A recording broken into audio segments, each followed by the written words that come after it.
una situación dramática está sucediendo en el río Jordán, que a pesar de los intentos millonarios para lograr avivarla, y peor aún, con los recientes enfrentamientos entre Israel y poblaciones musulmanas por el conflicto entre Hamas, está haciendo que peligre de manera dramática la existencia del río Jordán. Porque de ser un río prominente, en donde Dios mostró mucho de sus milagros desde el Antiguo Testamento, hasta la venida de su Hijo y el bautismo que tuvo en ese mismo río, un lugar en donde es parte del descubrimiento de miles de gemas arqueológicas que muestran las escrituras. Hoy ya no se ve esa prominencia que tenía en esos años, llegando incluso a una cifra dramática del 7% del nivel comparado con lo que era habitualmente el río Jordán. Y recientemente ha habido un cambio aterrador en la zona entre el río Jordán y el Mar Muerto, que ha aterrorizado al pueblo de Jordania e Israel, en donde muchos creen que es la ira de Dios. Otros piensan que es una señal divina para mostrar a la humanidad lo que está a punto de suceder. Sin lugar a dudas, este nuevo descubrimiento en el río Jordán está desafiando toda lógica de los especialistas. Simbólica y espiritualmente, el río tiene un gran significado para muchos. Y esto al igual que el Mar Muerto, que por motivos del conflicto se ha visto perjudicado en gran manera por la ausencia de visitantes.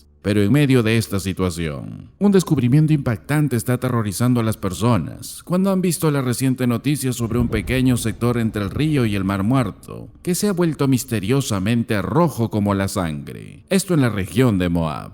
El agua de este charco aislado de Jordania está siendo investigado por especialistas del Ministerio de Jordania para determinar las causas geológicas y biológicas que han provocado este fenómeno. Para especialistas y geólogos, están dando un análisis de esto, manifestando que el cambio de color podría haber sido causado por algas o por óxido de hierro o incluso sustancias químicas que enrojecieron el agua, ya que otro evento similar sucedió años atrás, que también estuvo en constante análisis, lo cual este otro suceso también está siendo analizado cuidadosamente por los especialistas. Pero en las redes se están llenando de conclusiones bíblicas y teorías apocalípticas sobre este hecho. Me recuerda a la plaga bíblica de sangre lanzada por Dios sobre el faraón para liberar a Israel de la esclavitud. Dice, por ejemplo, un comentario de una persona.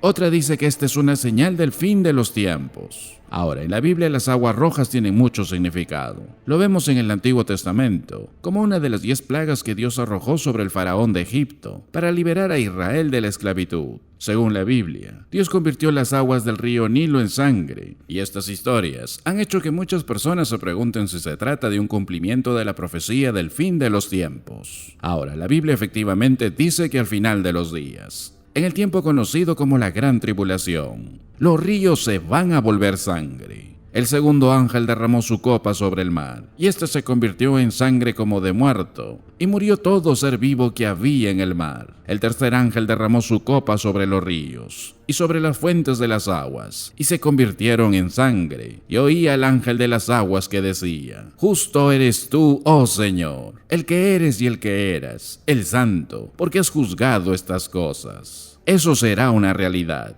Pero para que suceda esto, tuvieron que haber pasado los sellos, las copas y las trompetas anteriores, y todas ellas traerán una devastación terrible, inimaginable, como nunca antes sucedió en la tierra. Y según muchos eruditos bíblicos de la historia, eso sucederá en un corto periodo de tiempo, que abarcan los 7 años del que habló el profeta Daniel, y eso aún no ha sucedido.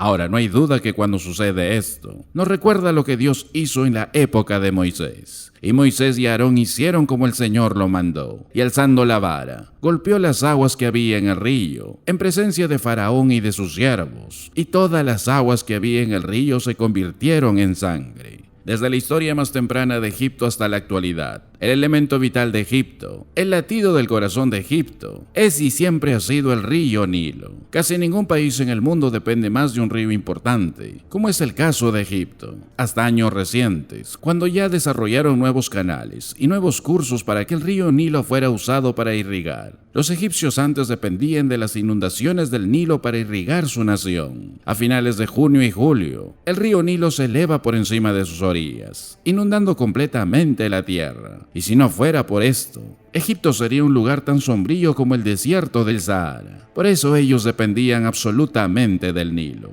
Y como dependían tanto de este río, creían que el dios del Nilo era un dios importante y adoraban a ese dios del Nilo. Incluso escribieron himnos sobre ello, himnos de fertilidad, himnos de felicidad. Uno de ellos dice, por ejemplo: «Salve a ti, oh Nilo, que brota de la tierra y viene a mantener vivo a Egipto, el que hace beber el desierto y el lugar lejano. Ese es su rocío que desciende del cielo». Literalmente ensalzaron al Nilo como una deidad. Pero el verdadero Dios, el Dios de la Biblia, se enfrentó en ese tiempo al Nilo. Dios se enfrenta al Dios del río, y Faraón está en el río, y todo se convierte en sangre de forma dramática. La gente ha dicho, en ciertas épocas del año hay cierto limo que flota por el Nilo y se vuelve rojo. Pero aquí Dios convirtió el río en sangre, convirtió todos los afluentes en sangre, convirtió cada estanque y transformó cada pedazo del terreno en sangre. El agua de un barril y hasta el agua estancada de un trozo de cerámica se convirtió en sangre. Que el cieno simplemente flote y se mete en todas esas ollas y barriles sería algo completamente absurdo. Esto fue Dios. Dios convirtió todo en sangre. Y había un Dios llamado Khnum, que era el guardián del Nilo. Había otro Dios llamado Hapi, que era el espíritu del Nilo. Y luego estaba el más grande de los dioses egipcios, uno llamado Osiris. Y Osiris era conocido como el dios del inframundo. Él gobernó a todas las deidades. Y Osiris se dice que tenía por corriente sanguínea el río Nilo. Y lo curioso y apropiado de esto es que el Señor lo convirtiera todo en sangre, como si Osiris estuviera desangrando. Los peces murieron. El lugar olía horrible. Dejaron de cantar sus himnos al Nilo. Uno de los himnos decía, por ejemplo: «Oh Nilo, Señor de majestad, dulce es tu fragancia». Pero ya no había fragancia dulce. Imagina el horror que sintieron cuando no solo su río, sino también todos sus dioses estaban siendo destruidos. Los cocodrilos, por ejemplo, se vieron obligados a abandonar el Nilo, y estos debieron haber inundado la tierra. Y Hapi era el dios de los cocodrilos. Ellos los adoraban como deidades, pero los cocodrilos fueron literalmente expulsados de su hábitat. Hay otro dios llamado Ney, que es un dios guerrero. Tenía la tarea de cuidar a los peces más grandes del Nilo, pero todos esos peces murieron. Había otro dios llamado Hathor, que era el dios que cuidaba supuestamente al resto de los peces, pero todos esos peces murieron. Si te das cuenta, Dios está literalmente devastando su idolatría. Dios está acabando con sus deidades, porque solo Dios es el único Dios soberano e incomparable. Y cuando buscamos ver a Dios como Salvador, no miramos a Egipto, sino que miramos a su Hijo, al Señor y Salvador. Si crees que fue una poderosa demostración del poder salvador de Dios en Egipto, mira nuevamente el Calvario. Concéntrate en la cruz. Ahí Él no libró a un grupo de personas de una nación. Él libró a la gente del pecado. Y esto fue un milagro infinitamente mayor. Dios liberó a ese pueblo de Israel de Egipto haciendo cosas increíbles. Pero tan pronto como fueron liberados, ellos se quejaron y se quejaron. Se volvieron egoístas, se volvieron egocéntricos, se volvieron pecadores. Y toda la nación que fue liberada murió en el desierto, sin conocer nunca la plenitud de la bendición. Y en la actualidad, hay muchas personas que llegan a Jesucristo, pero luego parecen olvidarlo y vivir tal como quieren vivir, viviendo como quieran vivir, creyendo en Dios como quieran creer, entendiendo la Biblia como quieran entender. Pero tú, no hagas eso. Recuerda lo que Cristo ha hecho por ti y pídele que purifique tu corazón todos los días de tu vida, para que no caigas en el engaño y condenación.